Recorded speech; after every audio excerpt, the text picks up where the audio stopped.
par sam propasla dan zaljubljeni. Kad možeš početi raditi, dijela ljudima mokre reklame. Long story short, zamala sam ubila čovjeka. Tu sam imala i najvišu platu. Šta više da kažemo smo zvini. Šta da radim u ovoj situaciji?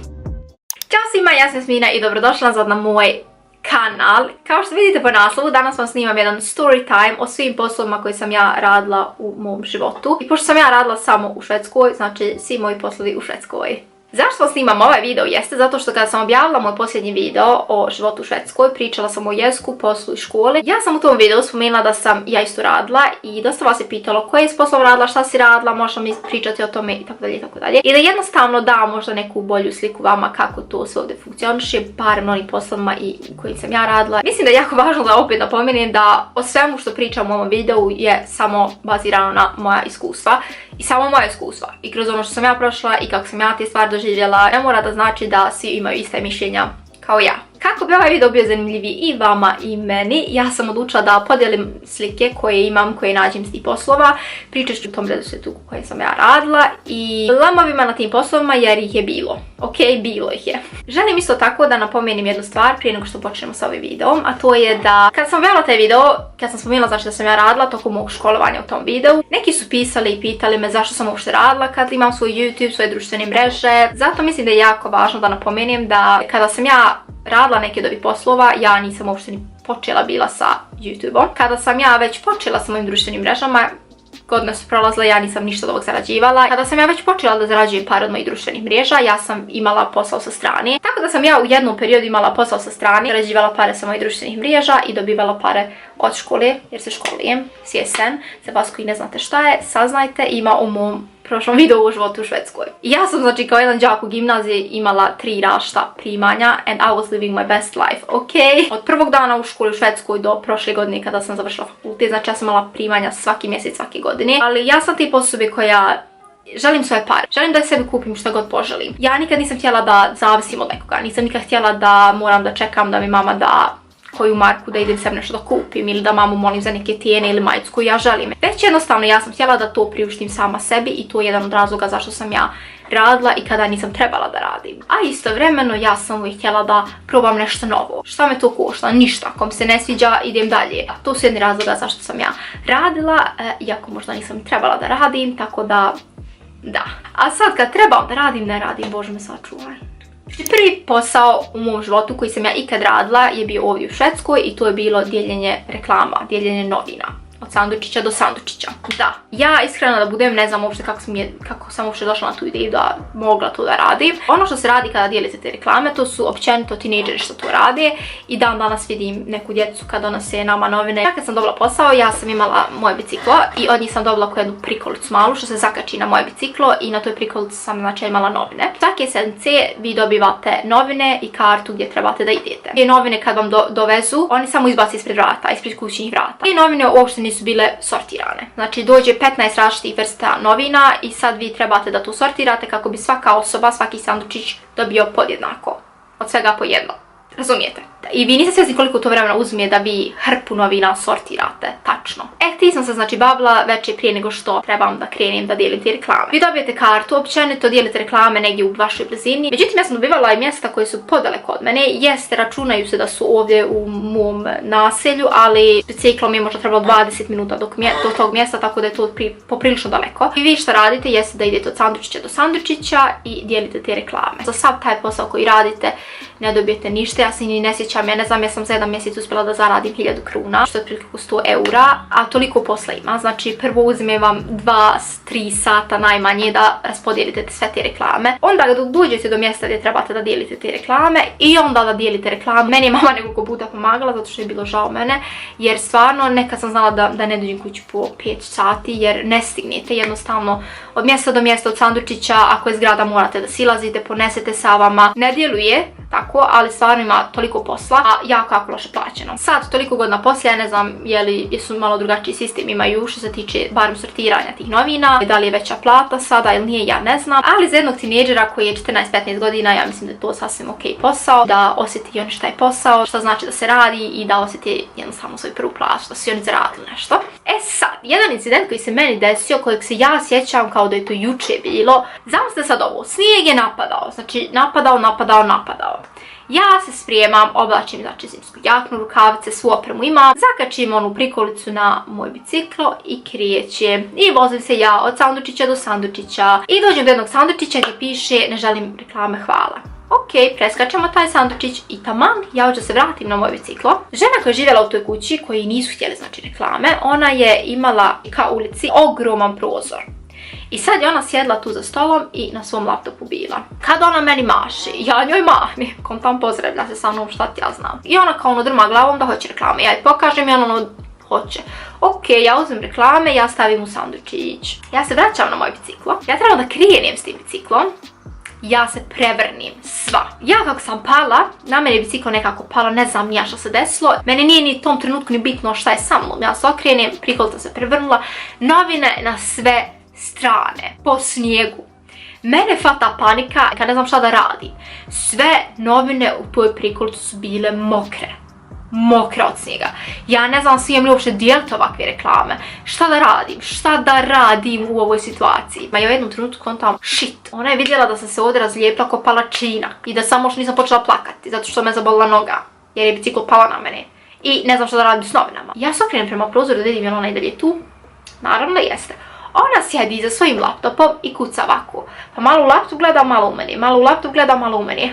Jedno dijete, bukvalno zbog mene, znači ja da se nisam vratila i da je stavila njoj reklame, te ja možda ne bi ni pala i ne bi mi se ovo desilo. Da sam ja na njenom mjestu bila, ja bi znači izašla, pitala, hej, jel ti dobro, da ti pomognem da digneš te novine, bilo šta. Tako da eto, taj dan sam znači pokupila sve, dijela ljudima mokre reklame, ne želim ni da znam šta su pomislili kad su vidjeli tako mokre reklame u svom sandučiću i to mi je bio posljednji dan na tom poslu. Ne zato što one nisu htjeli više da mi imaju, već zato što ja nisam htjela da se s tim bakće više. Ja sam se radila s tim oko 3 mjeseca, možda i 2,5, ne sjećam se ništa pretjerano. Poslije toga ja sam dobila nešto što se zove ljetni posao i nešto na sva djeca koji završavaju prvi gimnaziju ovdje u Švedsku imaju prava i o tome sam pričala u prošlom videu. I ono što sam ja dobila jeste starački dom. Ja nisam bukvalno ništa na tom poslu radila. Jedino što vi radite tu jeste da sjedite sa onim što žive tu, družite se s njima, pomažete im da ručaju, malo perete suđe, malo koveša, izlazite s njima u šetnju, pijete s njima kafu, jedete kolače s njima. That's it. Znači to je jedino što sam ja radila tu, jer kao što rekao kad tražite tako preko tog ljetnog posla iz gimnazije, nemate pravo, odnosno ne smijete ništa da radite. Ne smijete da im dajete medicinu, ne smijete da ih dižete, ne smijete da ih kupate, ne smijete da im perete zube, ne smijete da im mijenjate pelene ako treba. Znači vi ništa od toga ne smijete, nego samo ste tu da se družite jednostavno s njima i da pomognete onima što radi, da im malo olakšate, znači da eto, kao što rekao, oko suđa, oko hrane, eto, ja, zabavljate te starije da im ne smijete dok oni rade i tako to. I bilo je, znači, dana kada sam ja osjećala toliko grižnju savjest, jer oni što su, znači, rade tu, oni se slomiše tamo nešto rade, trče, lete, a ja ne smijem ništa od toga, tako da sam ja sjedila i gledala televizor po nekoliko sati.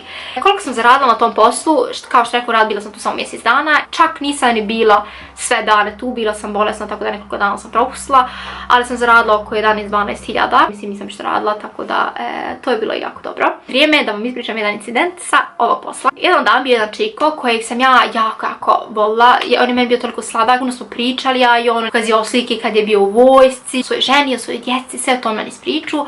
Jedan dan kaže on meni, možemo li ići malo u šetnju da uzmem zrak. Ako možemo, hajmo. I on nije mogao da hoda, već on je bio u kolicima. I tako sam ja njega stavila, našla mu u uhodniku šešir, stavila mu šešir i mi idemo, super nam. U jednom trenutku ne znam što se desilo, ja sam nešto gledala sa strane i ja pogledam, čovjek se drži od beton rukom kako se ne bi prevrnuo s kolica. Ja kolica jednom rukom držim, ovom drugom rukom ne znam šta sam radila i mene panika uhvatila, čovjek je težak, veliki je bio čovjek. Kako ću ja njega tako malešna dići, kako ću uspjeti ovo? Ja ne znam koje snage su meni došle i šta se meni tu desilo. Ja sam uspjela njega da vratim, on se nije skroz prevrnuo, ali kad sam ga vratila sam samo stala i ne dobivam nikakvu reakciju od njega, šta ću sad? I on se okrene meni i kaže, ovo ću da prijavim. Okrenu se opet pravo i tišina. Znate kad tišina ubija, znači reže vas tišina. I mene tu panika obuzela, ja, hajde reko samo šuti, vozi ga, ništa ne komentariš. Međutim kad smo ušli u zgradu, on se okrene meni kaže, šalila sam se, neću se nikom prijavljivati. I kao žao me što ja neću tu ostati s njima, već završavam šta je bilo možda za 7 dana. Tako da eto, long story short, zamala sam ubila čovjeka, ali sve je dobro prošlo. Nakon tog posla u staračkom domu ja nisam radila dugo. Moje dvije drugarice su našle neki ljetni posao u nečemu što zove Max i to vam je ko McDonald's, samo švedska verzija. I ja kontam, hajde ja da probam šta fali. Ja idem na intervju, ja dobijem posao, znači da sam tu samo preko ljeta. Ja znači nisam pravila hamburgere, niti ja znam šta, znači to nije bio moj posao je bio da stojim za kasom. I pored kase šta mi je bio zadatak jeste da možda napunim frižider kad je prazan, kad su gotovi hamburgeri, ja uzmem te hamburgere, stavim ih samo na tacnu, donesem pomfrit, šta su već ljudi naručili, stavim ih na tacnu, prozovem broj, gotova. Tu vam je ljeti haos. Kada neko nešto naruči, dobije svoj broj i mi imamo veliki ekran koji stoji ispred nas, ispred kase. Dešavalo se da čitav taj ekran se napuni tim brojevima. Nenormalan broj brojeva, znači oko 50 ljudi u restoranu koji čekaju svoju hranu. Jednostavno stojite, čekate, ovi nisu gotovi s hamburgerima, 2 minute dok se pomfrit isprži i nas je znalo da bude po 15 što radi istovremeno, znači samo kasa. Znači samo narudžbe u restoran, ne auta, nego samo unutra. I onda dođu ljudi, što ne počnete kao da pakujete te narudžbe? Pa ne može, uvijek nešto fali. Ako ja stojim s moje 3 tacne onda i čekam, znači gledam šta mogu da stavim na koju, šta je gotovo, neko od ovih što radi sa mnom uzmu prije mene to nešto i odnesu, daju nekom drugom i sve tako u krug. Znači katastrofa, a u odjeću koji su imali mene to toliko odvratno uvijek bilo, pogotovo ljeti jer znojite se, ja sam znala da da se presvučem. Ja sam uvijek imala jednu majičicu ispod onoga jer mi je bilo odvratno i muškarci i žene koriste isto, naravno to se pere i nikad ne smijete prljavo da obučite na vas. Međutim, meni svi dalje bilo valnja, znate. E sad, koliko dugo sam tu bila i šta se tu desilo? Ja sam tu trebala znači da budem samo jedno ljeto. To ljeto kada sam tražila taj posao. Međutim, krajem ljeta meni je šef došao i kao, jako smo zadovoljni svojim poslom, da li želiš da nastaviš, da radiš, znači dok studiraš ekstra. Ja sam taj posao prihvatila jer kontala sam why not. Idem u školu, istovremeno što radim nekad kad mogu, ako radim samo vikendima mogu izući do 5-6 hiljada kruna. I meni je to bilo odlično. Da li sam ja volila taj posao i da li mi je bilo fino tu? Apsolutno ne. Ok, to ko još voli da svaki put kada dođe s tog posla smrdi na pomfrit, na hamburgere, na frituozu? Niko. Pa ni ja.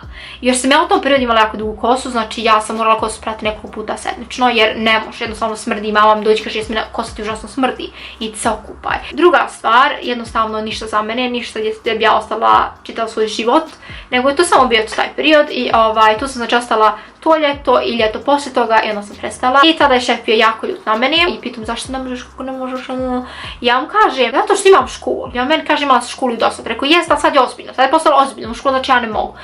Tako da on meni tu malo odbrusio i da, šta da kažem, znači izgubili su jako vrijednog radnika. Ja znam da ja stvarno dajem sve od sebe kada nešto radim, bez obzira jesam se ja isplakala 10 minuta prije nego što sam trebala da uđem na taj posao ili nisam, koliko mi muka danas bilo što moram da idem tamo ili nije, bez obzira koliko ja taj posao mrzla ili ne mrzla, ja radim sve od sebe da odradim moj dio najbolje što mogu. Koliko sam ja zarađivala stvarno ne znam, kao što rekao radila sam ekstra, tako da sam ja možda neki mjeseci dobivala 4.000, neki 5.000, neki 6.000, neki 2.000, sve zavisilo koliko sam ja radila, ali najviše što sam zaradila tu je bilo to zadnje ljeto, zadnji mjesec što sam tu radila i to je bilo oko 15-16.000 kruna, ali sam stvarno puno i radila. Zašto druge mjesece nisam toliko zarađivala preko ljeta je zato što je toliko dana bilo gdje ja vidim 32 stepena na polju. Jel vi možete da zamislite koliko je stepeni u restoranu tad i koliko će ljudi da bude poslije plaže tu? No thanks, ja bi radije sjedla na plažu, tako da sam puno puta zvala i govorila kako moram nešto drugo da radim,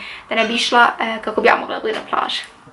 Tako da eto, na taj način se završio moj kapital tu. Poslije tog posla ja opet dugo nisam radila, iz kojeg razloga stvarno ne znam. Međutim, slučajno bez da sam nešto listala na Facebooku i izađe me na reklama kao traži posao, bla bla bla. I ja pogledam šta je i vidim da je to jedan restoran u Halmstadu u centru grada i kontam restoran, pa to ja znam, radila sam u jednom restoranu i piše kao da budete onaj bartender, znači da pravite pića i tako to i meni je to toliko bilo tada interesantno i kontam hajde to da se naučim, što da ne. Ja dođem tamo odmah dobijem posao, ali niko me nikad u životu nije prevario kao što su. Ja, naravno, stajala sam ja iza bara, ali jesam li ja pravila ta pića? Jesam li ja pravila ta pića? Ne. Šta sam radila? Ništa. Sipala pivu na ono, znate, iz onoga. I ja sam to njima rekla. Rekao, vi kad sam meni zapošljavala, rekli ste znači da će moj glavni dio posla biti da ja pravim piće. I on meni kaže, pa ti sam rekla da nikad nisi pravila pića. Rekao, da, i vi ste rekli da je to ok i da ćete me vi naučiti to. I on je meni rekao da oni imaju vremena za to. Već da jednostavno trebala da poslužujem ljude po restoranu, da čistim, da stojim na kasi i tako te stvari koje sam ja mislila da ja neću raditi. Ali nije bitno, ja sam radila. ok? Tu nešto pretjerano nisam ni radila, osim 2 mjeseca. Ima puno razloga zašto. Prvi razlog jeste zato što znači ja sam dobila pare po satima koji sam radila. Kad sam dobila prvu platu, meni je nešto bilo čudno. Ja sam radila više od ovoga što sam dobila. I onda su oni kao izvini, bla bla bla bla bla i oni me tu plate. Sreća pa sam pitala. Znači tu su htjeli da me prevari. Kao što sam čula od tog momka što je sa mnom radio, nije prvi put, tako obično radi sa novim. I puno njih ne reaguje na to, tako da oni dobro prođu. Druga stvar jeste što su to Turci držali. Ali nije problem što su to Turci držali. To je znači bio jedan familijarni restoran. Kada njen otac dođe, ja trebam njega da služim kao da je on kralj svih svjetova, znači ne smijete pola riječi da pisnete, znači mora sve da bude perfektno, da mu stavite nuž vidišku tačno, znači ja kažem vama kao kralj kraljeva da je i ponaša se tako i ja sam znači nula, ja sam ništa naspram njega i to mi je malo smetalo, ja mislim samo si osoba koja drži ovaj restoran and that's it, niko ništa drugo nisi. Treća stvar, taj moj šef je imao jednog rođaka, on su mene jedan dan poslije, ja sam zatvarala i ono kao ostani da trebam ja njemu da pomognem na šašku. Ne znam ti nija šta je bilo, a ja sam tip osobi tada bila koja nisam smjela da kažem ne. Okrenem, ja sjedim sa tim mojim šefom, s njim u restoranu sama, zatvoreno, moram da idem kući, mama će već pitati gdje sam. Priča o školi polako prelazi o tome da on ima najvećeg BMW-a na svijetu, kako je to ona promijenio felge, kako... Ne interesuje me, ok, ja ne padam na takve stvari, ja izgledam kao da padam na takve gluposti. Ne znam kakvog Lamborghinija na svijetu da voziš, mene to ne interesuje. Te stvari mene ne oduševljavaju, znači I don't care kako auto voziš, ok, nije mi bitno. Tako da mi je bilo to jako odvratna situacija, ništa se tu loše nije desilo, ali... Kao da li želiš sa mnom da idemo da igramo, ne znam ja šta je htio da igram minigolf ili šta je već bilo. Znaš šta, ja moram da idem, kraj priči. Ja sam znači uzela sve stvari, otišla odatle. Znači osjetila sam da me počela da hvata panika. Kad sam ja njemu to rekla da ja ne želim da se ikad više ovo desi, da ja ne želim možda da pričam sa njegovim rođakom jer ja ne interesuje me uopšte, ne želim da ovo je moj posao, da dođem da zaradim sve pare, ja idem kući. Drugo stvarno da ne interesuju. On je znači promijenio svoje ponašanje prema meni. Tako da sam ja tu prestala da radim, ali nešto se desilo tu, što nema veze s njima. Čemu se ja sad smijem, a bože me sačuvaj ne treba da se smijem jer je nešto užasno. Dan zaljubljenih. Taj restoran je na 2 sprata. I na taj sprat kako bi došli, stepenci idu okolo. Znači užasne stepenice. Ok, sad je jedan par došao i oni su naručili hamburgere. A oni serviraju hamburgere na ono drvo i stave neke masne novine. Na to samo stavi hamburger na to, neku gozenu šerpicu sa pomfritom i staklene 2 zdjelice sa sosevima. I ako idete pravo s tim, znači to leti na sve strane. I sad meni govori ovaj momak što radi sa mnom, kaže on hajde idi odnesi njima. To rekao gdje su oni, kaže na sprat. Rekao nema momta na sprat, ne mogu ja sama na sprat. Kaže on hajde pomoći ti ja. I to šef čuje i on kaže neće ti on pomoći, nego ćeš sama, trebaš da se naučiš. Ja vam kažem ok. Mogu uzeti jedno po jedno. I on meni kaže neko još restoran tu radi, tu nije profesionalno, znači treba da ponesem obadve one tacne sa sobom gore. I ja idem prema gore, oni hamburgeri lete po onim tacnama, ja ne znam što da radim. I znam se šta, ja preživim te stepenice, ništa mi ispalo nije. Ja sam toliko bila sretna. Međutim, ja nastavim između njih stolova, stoko nabacali stolova gore kako bi svi mogli dobiti mjesto. Ja prolazim kroz te ljude i kroz te stolove i dođem do tog stola i trebam da spustim to. I kako sam ja htjela da spustim tu jednu tacnu, vidim da na ovoj drugoj gvozdena zdjelica sa pomfritom slijeće.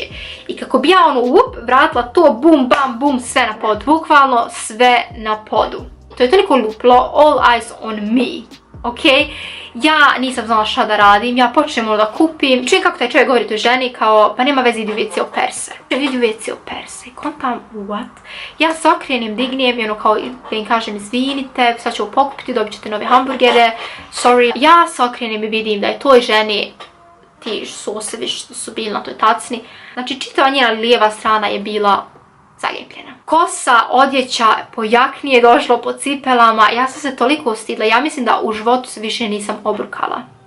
Nikad. Ne znam više šta da im kažem više osim što sam im 50 puta rekla već izvinite. I čovjek mi govori pa nije sva greška, svako se to može desiti, u redu je, eto samo ako možete znači da nama sad donesete hamburgere preko reda i tako to. Ja govorim može naravno. Dok ona mene ubija pogledom, ona mene reže pogledom. Ja je pitala da li želi nešto još, ona ne odgovara na moje pitanje, ona toliko ljuta bila na mene i ja to razumijem, ja to stvarno razumijem. Eto par sam propasla dan zaljubljenih, ja se nadam da su ostatak večer imali jako finu jer moj šef nije htio da im da te hamburgere besplatno, već su morali znači da plate full price. Ja se nadam da su im svi dani zaljubljenih od tog dana zaljubljenog bolje prošli jer meni dan danas je užasno, samo zamislite da se vama tako nešto desi. I napokon stižemo do mog omiljenog posla. što je istovremeno moj zadnji posao i posao na kojem sam ja najduže bila. Kako je to sve počelo? Ja sam završavala gimnaziju i kada završavate gimnaziju ovdje ima nešto se zove student pored mature bala. I taj dan kada je student svi imaju plakate sa slikom sebe kada su bili mali, ime, razred i godina kada završavaju gimnaziju. Sad, te plakate općenito roditelji prave i puno njih ne žele da vide te plakate dok ne dođu na to mjesto. Međutim, mene nije bilo bitno, tako da mama me naručila taj plakat, ali ja nisam znala koju je sliku izabrala i kako je uopće izgledao taj moj plakat. Onda smo mi bili u gradu i njoj dođe poruka da je moj plakat gotov. Ja krenem s njom tamo. Sad dok je djevojka otišla tamo da nađe moj plakat, da ga donese, ja pročitam onda na kasi, kod kase stoji da traže nekoga preko ljeta da radi. I kaže, mama, eto ti perfektno, sad kad svakako nemaš posao, završavaš gimnaziju, šta ćeš, znači dok ne kreneš na fakultet. I sad je došla ta djevojka, ja nju pita, nju mogu da predam za posao, kako ovo funkcioniše, i kaže, no, ne moraš nikom više predavati, jedno ti šefici tamo, pričaj s njom. I tako sam ja prišla njoj i kažem ju i kaže na meni, kad možeš početi raditi? Prvi utisak mi je najbitniji i meni se sviđa prvi utisak tebe, tako da kad možeš početi raditi? I ja joj kažem, pa mogu početi raditi, znači kad završim, kad sve to oko gimnazije završi. Kaže ona, pošalji mi poruku kad to završiš i mi ćemo se dogovoriti. I tako je bilo. Kakav je to posao bio? To je bio jedna kao prodavnica i kad tek uđete tu, to vam bio kiosk gdje ste mogli kupiti slatkiša, pića, i gdje se moglo da igrate loto i tako te gluposti. A na kraju prodavnice je bio jedan dio za fotografiju. Ja sam znači na tom dijelu za fotografiju dobila taj ljetni posao i tu sam bila do prošle godine. Meni je tu stvarno bilo super. Oni što su to držali su bili stariji par. Ta žena je radila u tom dijelu na kiosku, a njen muž, on je bio znači za fotografiju i ja i on smo tu čitavo ljeto proveli zajedno. Ja i on smo pričali o svemu i svačemu, on je mene pričao o istoriji, naučio me puno stvari što se tiče fotografije i tako to. I kako se ljeto približavalo kraju, on meni postaje pitanje da li ja želim da nastavim, da radim ekstra dok se školujem, znači ja nikad sretnija nisam bila. Idem na fakultet i imam zasiguran ekstra posao kad god želim da radim. A istovremeno mi je jako fino tu i volim taj posao. Godinu i pol dana poslije toga oni su to prodali i dobili smo novog šefa.